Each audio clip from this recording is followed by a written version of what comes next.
चार चेंबर है। पहले हार्ट के बारे में बहुत बताते हैं।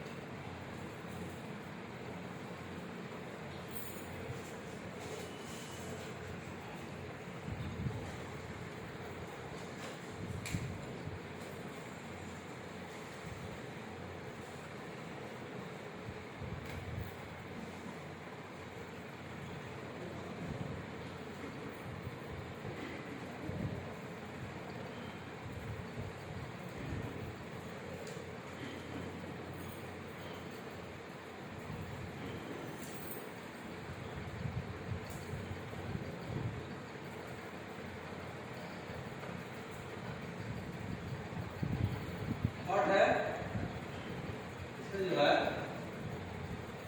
चार चेंबर है। तो वाले को बोलते हैं हम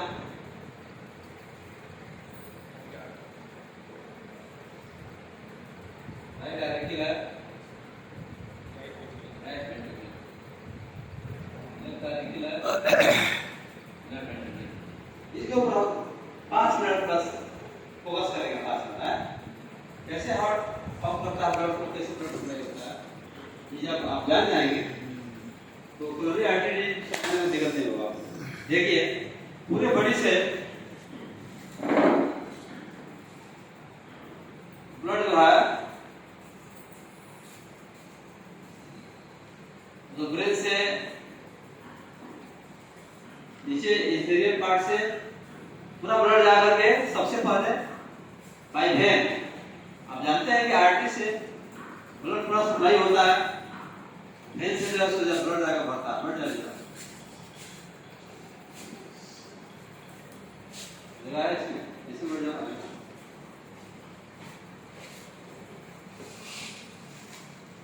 कार्डियोवास्कुलर सिस्टम में हम जानते हैं कि आर्टरी के माध्यम से ब्लड पूरे बॉडी को जाता है, वेन के माध्यम से ब्लड रिटर्न होता है, यानी ऑक्सीजनेटेड ब्लड, शुद्ध ब्लड जो है प्योर ब्लड आर्टरी के माध्यम से पूरे शरीर तक जाता है।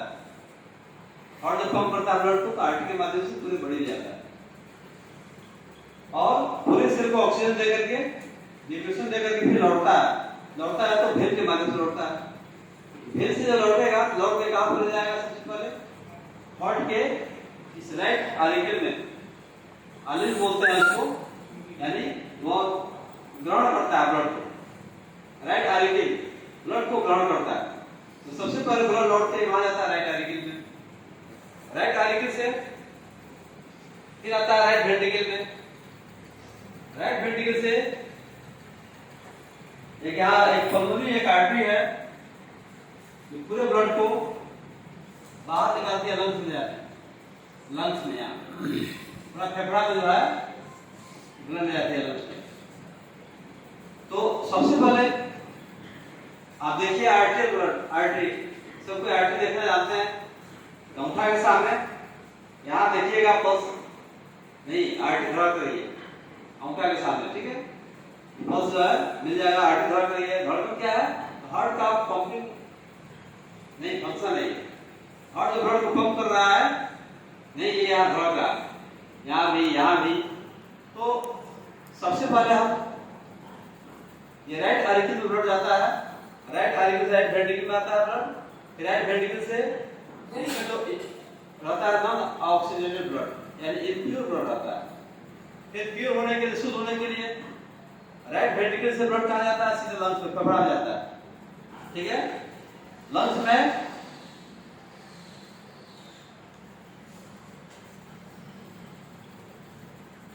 जो भी ब्लड में कार्बन है नहीं, ये ऑक्सीजन से प्रतिक्रिया करके कार्बन डाइऑक्साइड बन जाता है और बाहर हो जाता है। जो गंदगी है कार्बन ब्लड में, कार्बन डाइऑक्साइड बन करके बाहर हो जाता है। फिर ऑक्सीजन जो सांस में लेते हैं, फिर ऑक्सीजन इसमें भी जाता है, फिर यहाँ से फेफड़ा से लंग्स से ब्लड लौट में कहाँ आता है? लेफ्ट आर्टिकल में आता है। यहाँ से लंग्स से सीधे आएगा आपको लेफ्ट आर्टिकल में आएगा ब्लड, दोनों लंग्स से लौट करके लेफ्ट आर्टिकल में आएगा। लेफ्ट आर्टिकल में हमेशा रहता है ऑक्सीजनेटेड ब्लड, ऑक्सीजनेटेड मतलब शुद्ध ब्लड, यानी ऑक्सीजन युक्त। लेफ्ट एरिगल से कहाँ आएगा? लेफ्ट वेंट्रिकल में आएगा। फिर लेफ्ट वेंट्रिकल से ब्लड कहाँ पास करता है? सीधे यहाँ से आयोटा के माध्यम से। ये जो ये है आयोटिक वाल्व, यहाँ से ब्लड पूरी बॉडी में पास करता है। आयोटा जाकर के फिर आगे क्या डिवाइड हो गया है, नीचे आ गया है, फिर ऊपर चला गया है, नहीं फिर ये डिवाइड होते गया है पूरे branch by branch. Iota divide होकर आर्टरी, फिर आर्टरी के बाद से आर्टियोल्स, आर्टियोल्स के बाद क्या कैपिलरी, कैपिलरी के बाद से वेनुस, वेनुस के बाद से वेन, वेन के बाद से वेना के बाद। नहीं, ये आयोटा जो हार्ट से जो छोटा नली जो निकलती है उसको क्या बोलते हैं? आयोटा। आयोटा जो महाधमनी, आयोटा के हिंदी क्या होता है? महाधमनी। आयोटा जाकर डिवाइड हो गया, कुछ ब्रेन की तरफ चला गया, कुछ नीचे चला गया। आयोटा डिवाइड हुआ तो क्या बोलते हैं उसको? आर्टरी। फिर आर्टरी डिवाइड हो गया आर्टियोल्स, आर्टियोल्स डिवाइड हो गया कैपिलरी, बहुत बाल के बराबर कैपिलरी, केशिकाएं माने केस की तरफ पतली पतली जो नर्व है, जो ब्लड वेसल्स है, उसको बोलते हैं कैपिलरीज। कैपिलरी जो है वेनुस में मर्ज करता है। वेन, वेन का सबसे छोटा रूप क्या है? वेनुस। वेनुस बहुत सब वेनुस मिलते हैं, वेन बन जाते हैं। बहुत सब वेन मिला तो क्या हो गया? वेना केवा, मोटा वेना केवा बन गया। बुझा करके सीधे गिरता आपको राइट आर्टिकल में। ठीक है, चलिए बच्चों की संख्या बढ़ रही है, चीज खाली करना पड़ेगा आपको। इसे और बंद लगा दीजिए। हाई पे से खड़ा करो, कहाँ रहूँ कहाँ? हाई पे लगवाते हैं तो हाई पे से तो लगा दिया जाएगा। ठीक है, बैठिए।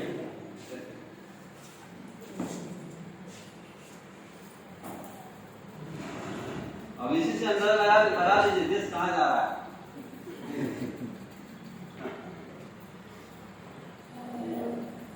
संख्या जो है सर भोपाल में वैसे भी लड़कियों की जो रेशियो है ना ज्यादा है, 1024 है, 1000 लड़कों की। उसी से ज्यादा है भोपाल में ज्यादा है। बालू जिला जिला थोड़ा हर जिला करके हैं।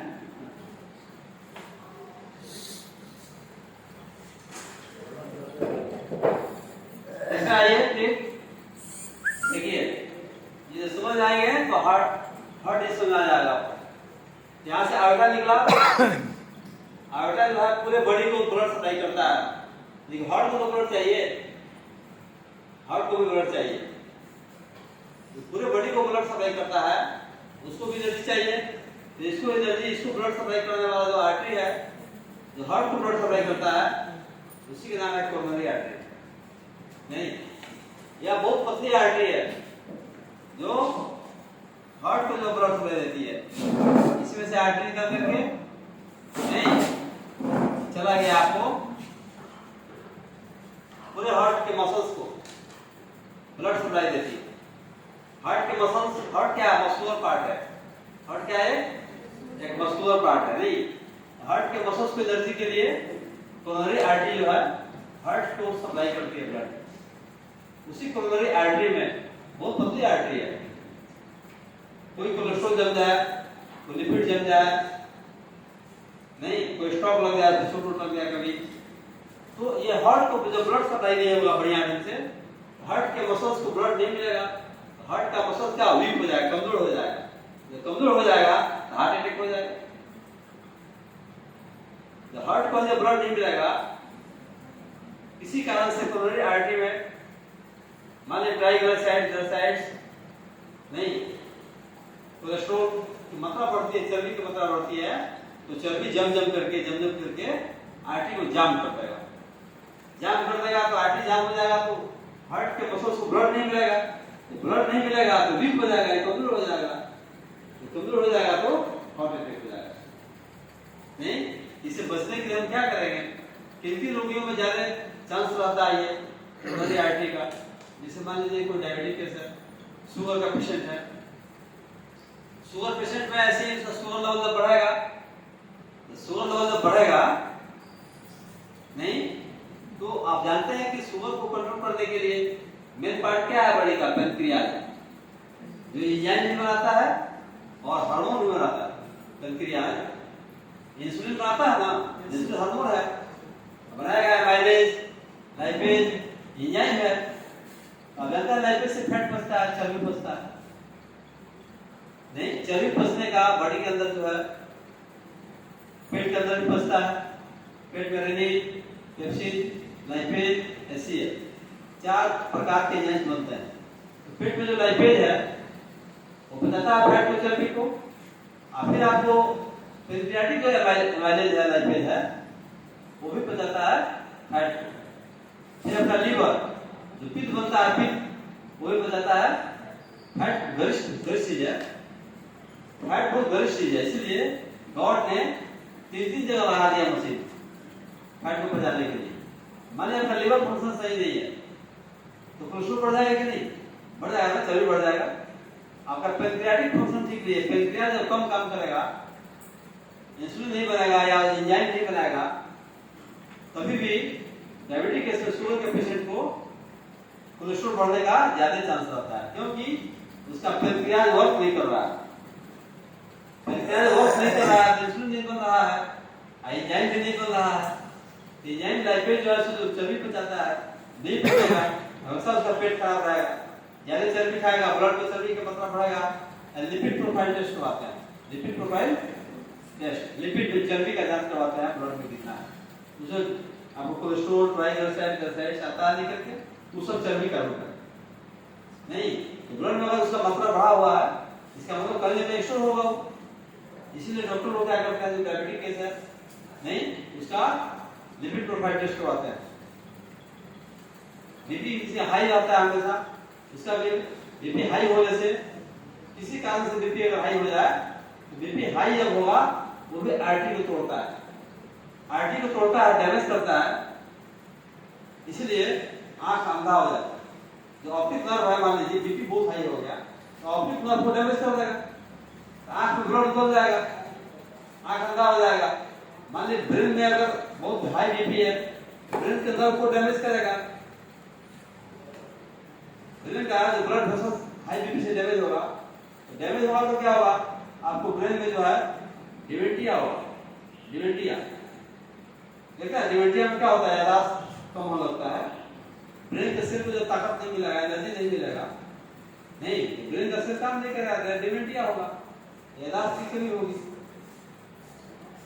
ब्रेन बहुत बीपी हाई अगर है, मान लीजिए किडनी को जो ब्लड सप्लाई जा रहा है, किडनी को आर्टरी ब्लड सप्लाई देता है, वो आर्टरी में करापन होगा या आर्टरी विस्तारित हो जाएगी, एनेरिज्म होगा, तो किडनी को बढ़िया से ब्लड नहीं मिलेगा। चलिए आप भी पीछे जाइए,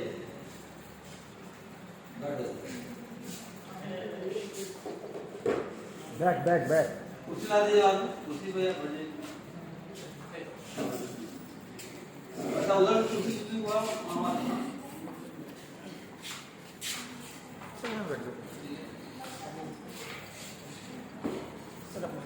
इस प्रकार से जो है ये खुद से सुविधा हाई बीपी होने से, नहीं आपका कोरोनरी आर्टरी में क्या होगा, उसके अंदर भी बीपी किसी हाई है तो कोरोनरी आर्टरी डैमेज होगा, उसके चलते भी जहां आप पतली आर्टरियां हैं, बीपी जब हाई होगा डैमेज होगा, टूटेगा। जैसे मैंने बीपी हाई हो गया, ठीक है, तो ब्रेन का आर्टरी टूट गया तो ब्रेन हेमरेज हो गया, ब्रेन में ब्लड लीक कर गया, तो ब्रेन में ब्लड लीक करेगा तो क्या होगा, सब जाम हो जाएगा दिमाग, नहीं इसका नर्व काम नहीं करेगा, नर्व को डैमेज कर देगा। तो जहां पतली आर्टरी है, बीपी हाई है, नहीं तो टूट जाएगा। मोटा आर्टरी नहीं टूटेगा, दिमाग में क्या है, बहुत पतला आर्टरी है। किडनी में क्या है, बहुत पतला उसका आर्टरी है। अगर कोरोनरी आर्टरी क्या है, बहुत पतला। जो आर्टरी बहुत पतली है, नहीं वो डैमेज हो जाएगी बीपी हाई होने से, ठीक है। बीपी हाई का एक बहुत सा कारण है। मान लीजिए किसी कारण से कोलेस्ट्रॉल जम गया, या तो हाई रिस्क रहता है डायबिटीज के, शुगर पेशेंट में, शुगर पेशेंट में क्या होगा, उसका जब उसमें मान लीजिए वो वायरस खा रहा है और एनिमल प्रोटीन ज्यादा एनिमल फैट ज्यादा खाता है, तो उसमें ज्यादा जमने का चांस रहता है, नहीं उनको हार्ट अटैक होने लगता है। तो कोरोनरी आर्टरी डिजीज में एक कोरोनरी जो हार्ट मसल्स को जो ब्लड सप्लाई करती है उसका नाम है कोरोनरी आर्टरी। कोरोनरी आर्टरी को बोलते हैं CAD, coronary arterial disease. CAD, coronary arterial disease. या कहीं ब्लॉक होगा या कंजेशन होगा इसमें कोलेस्ट्रॉल जमेगा तो हार्ट मसल्स को यानी हार्ट को ब्लड सप्लाई नहीं होगा, हार्ट का मसल्स वीक हो जाएगा। वीक होने से इसको ऑक्सीजन नहीं मिलेगा, हार्ट को थोड़ा सा चलिएगा क्या होगा, दम फूलना शुरू हो जाएगा। नहीं, जब ऑक्सीजन नहीं मिलेगा हार्ट को तो ड्राई कफ होगा, सूखी खांसी बहुत आएगी, इसका सिम्टम होगा। तो कोरोनरी आर्टरी यानी सीएडी क्या है, कोरोनरी आर्टेरियल डिजीज क्या है, ये आगे समझ में? किसी को दिक्कत है तो बोलिए। नहीं सर बोलिए। सर बीपी कितना हाई रहेगा कि जिसमें खतरा होगा? बीपी देखिए एज के ऊपर डिपेंड करता है। अक्सर ओवर एज में ज्यादा होता है बीपी, एज के ऊपर डिपेंड करता है। मान लीजिए कोई आदमी 20 साल का है, उसका बीपी कितना होना चाहिए? 20 + 90 -40। एक फॉर्मूला है 20 + 90 -40। एज में 90 जोड़ दीजिए, जितना आता है उसमें 40 हटा दीजिए, उतना बीपी होना चाहिए। मानिए किसी आदमी का 50 साल एज है तो 50 में 90 जोड़ दीजिए, 50 में 90 जोड़े कितना होगा? 140। 140 में 40 हटा दीजिए, 100। 50 साल के आदमी का बीपी 140/100 है तो बॉर्डर रेखा पर है, बॉर्डर रेखा है, उससे अधिक नहीं होना चाहिए। तो मान लीजिए आदमी 70 साल का है तो 70 में 50 जोड़िए, कितना होगा? 70 + 90 जोड़िए, 90 जोड़ना है, 90 जोड़ना है। 160 70 और 50 70 और 90 कितना हो गया? 160। 160 घटा 40, 120। ऊपर 160 जाएगा बीपी, नीचे होगा उसके 120। बॉर्डर रेखा है, बॉर्डर रेखा है, पार करके आप तो खतरा में चला गया, उसके अंदर होना चाहिए बीपी, उसके अंदर होना चाहिए, बॉर्डर रेखा है। आगे समझ बीपी जानने के लिए एज + 90 - 40 वो गया आपको मैक्सिमम सिस्टोलिक बीपी बोलेंगे। ऊपर वाले को क्या बोलते हैं? सिस्टोलिक। नीचे वाले को डायस्टोलिक बोलते हैं। इस प्रकार से आपका सर हार्ट मसल्स में कैपिलरीज की तरह ब्लड कहाँ से जाएगा? हार्ट मसल्स में ब्लड जाएगा बोले आर्टरी से, आर्टरी तरफ फैला हुआ है ना, आर्टरी से पूरा जाल आर्टरी का, हर जगह आर्टरी और भेद का जाल है, हर जगह आर्टरी है वहाँ पे है, ब्लड जाएगा, ऑक्सीजन ब्लड उड़ेगा से अपने कार्बन जो है छोड़ देगा। कहा जाता है जैसे एक एम से रिटर्न है पेशेंट, इसका 45% हार्ट का ब्लॉकेज बता रहा है, हमने फल भी लगा हुआ उनके हार्ट में, तो इनका बस केवल कोलेस्ट्रॉल मेंटेन करेंगे तो हाँ कोलेस्ट्रॉल मेंटेन होगा, हो जाएगा। हाँ आर्टरी उसकी जो है तो ठीक हो जाएगी। ब्लॉकेज का मतलब अक्सर देखते हैं ब्लॉकेज है उसका उतना आर्टरी फोटो बढ़िया नहीं है, ब्लॉकेज है जहाँ 100% सप्लाई होना चाहिए और 45% नहीं, अभी रिस्क है, फॉर्म लगा हुआ होगा फिर भी सप्लाई उतना बढ़िया नहीं है, चलते होंगे ना तो जी हारता होगा, नहीं ड्राई कब होता होगा, कोरोनरी आर्टरी डिजीज होगा उसको सिम्पटम भी उसका आ जाएगा। जैसे मान लीजिए लगेगा सीना में कोई निचोड़ रहा है, सीना का सिम्टम है इसका, उसको बोलते हैं एस्पीजिंग, एक्सपीजिंग सिम्टम होगा सीएडी में। कोरोनरी आर्टरी डिजीज में लगेगा कि सीना को कोई निचोड़ रहा है, उसके बाद से वो प्रेशर है, छाती में बहुत प्रेशर लगेगा, उसको भारीपन लगेगा, टाइटनेस लगा हुआ है, छाती कोई अंदर जबड़ा हुआ सीना लगेगा उसका, इसको सीएडी होगा। इसको हार्ट मसल्स जो है कोरोनरी आर्टरी या ब्लड सप्लाई नहीं करेगा तो सिम्टम होगा, सिम्टम में लगेगा सीना कोई जबड़ा हुआ है, भारी है, नहीं लगता है कोई अंदर दबा रहा है सीना को, ऐसे सिम्टम होगा। सीना टाइटनेस होगा, उसमें बर्निंग होगा, जलन होगा सीना में, दर्द होगा सीना में, और इसके चलते जो है हार्ट डिजीज को होगा ना उसका इंडाइजेशन होगा, पेट ठीक नहीं रहेगा। हार्ट डिजीज में आपको हेपाटोमेगाली हो जाता है, लीवर बढ़ जाता है, क्योंकि सिस्टम को जब पूरा ब्लड नहीं मिलेगा, लीवर को किडनी को जब ब्लड नहीं मिलेगा ये भी पार्ट धीरे धीरे नहीं है, पर हाँ उसको उसमें भी वृद्धि होगी, उसमें डिफॉर्मिटी आएगी, बहुत वीकनेस फील होगा पेशेंट को, थोड़ा सा चलेगा तो पसीना पसीना हो जाएगा, इसलिए चलेगा उतना ऑक्सीजन नहीं मिलेगा सिर को, ऑक्सीजन जी भरेगा तो पसीना ज्यादा हो, आप दौड़ते हैं तो पसीना होता है ना, इसमें क्यों ज्यादा होता है दौड़ने से, इसलिए हम जो दौड़ेंगे नहीं, सेल को ज्यादा चाहिए ब्लड, सेल को ब्लड ज्यादा चाहिए, और हार्ट अपना ब्लड पंप कर रहा है नहीं, जब मान लीजिए कि ब्लड मिलेगा सेल को नहीं, या ओवर एक्सरसाइज होगा, जो भी टॉक्सिन्स है पसीने के माध्यम से निकलेगा। अब कोई भी टॉक्सिन चार रास्ता है निकलने का, पैखाना, पेशाब नहीं, पसीना और कार्बन डाइऑक्साइड में सांस, रेस्पिरेटरी सिस्टम से, स्किन से, किडनी द्वारा नहीं, और आंख के द्वारा कोई भी वॉश प्रोडक्ट बॉडी से बाहर होता है। इस तरह से जो है सिम्टम इसमें होगा, पेशेंट थोड़ा सा चलेगा नहीं, उसको मिसली आएगी, चक्कर आएगा, है ना, यानी बिजनेस होगा, चक्कर आएगा उसको, हमेशा अनइजीनेस फील होगा, हमेशा उसको अच्छा फील नहीं होगा, गुड फील नहीं होगा, बढ़िया लगा, हमेशा बीमार पड़ेगा, ऐसा फील नहीं होगा। हार्ट में जलन होगा क्योंकि ऑक्सीजन नहीं मिल रहा है पूरा, जब ऑक्सीजन नहीं मिल रहा है तो जलन होगा, जिससे होता है न्यूरोस्थेनिया। डायबिटिक केस में देखिएगा, जिसको डायबिटीज है, न्यूरोस्थेनिया होता है, उसको नर्व जो उसका डैमेज होता है, नर्व डैमेज होगा तो सुन्न हो जाएगा पैर, तो पैर सुन्न हो जाएगा, वहाँ ब्लड सप्लाई नहीं जा रहा बढ़िया से, उसको पैर में बहुत बर्निंग होगा। ऐसे आदमी, जैसे आदमी को गैस्ट्रिक पेशेंट है, पेट में बहुत गैस बन रहा है, एसिडिटी है, उसको देखिएगा जाड़े के मौसम में चाहे ऐसे भी उसको लगेगा हमेशा ठंडा में जमीन पे हम पैर रखें नहीं, उसको पानी लगता है पैर डुबा कर रखें, उसको एसिडिटी होता है, जलन होता है। इस तरह से जो है हार्ट में जब ब्लड सप्लाई नहीं होगा बढ़िया से, जब हार्ट के सेल को ब्लड नहीं मिलेगा बर्निंग होगा, जलन होगा। इस तरह का केस अगर मिलता है तो डायग्नोसिस के लिए तो खैर इसका हम ईसीजी करवाएंगे, हार्ट की चाल कैसा है, हार्ट बढ़िया से वर्क कर रहा है कि नहीं कर रहा है, हार्ट में इलेक्ट्रिसिटी जा रही है कि नहीं जा रही है बढ़िया से नहीं, इलेक्ट्रोकार्डियोग्राफी भी कराते हैं उसको नहीं, और इको भी कराते हैं, वही इलेक्ट्रोकार्डियोग्राफ ये होता है। इलेक्ट्रोकार्डियोग्राम हो गया,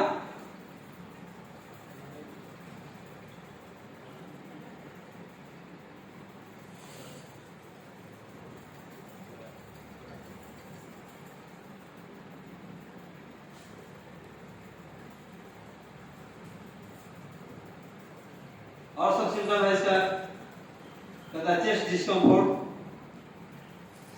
चेस्ट पेन, ड्राई कफ, सूखी खांसी आएगी हमेशा पेशेंट को, जिसको हार्ट में कोरोनरी आर्टरी डिजीज हुआ ना, सूखी खांसी आएगी, बहुत खांसी आएगी, रात भर खांसी आ जाएगी, सोएगा नहीं खांसी ज्यादा बढ़ जाएगी सोने से, और कहता है कि शॉर्टनेस ऑफ ब्रीथ, सांस जल्दी जल्दी चलेगा उसका, तो हार्ट को ऑक्सीजन नहीं मिलेगा बढ़िया से तो लंग्स को भी ऑक्सीजन नहीं मिलेगा, और ब्लड सप्लाई नहीं बढ़िया से होगा, हार्ट बीट हो गया, हार्ट का मसल कमजोर हो गया, तो उसके सांस का रेस्पिरेशन रेट जो है बढ़ जाएगा, जल्दी जल्दी सांस लेगा पेशेंट।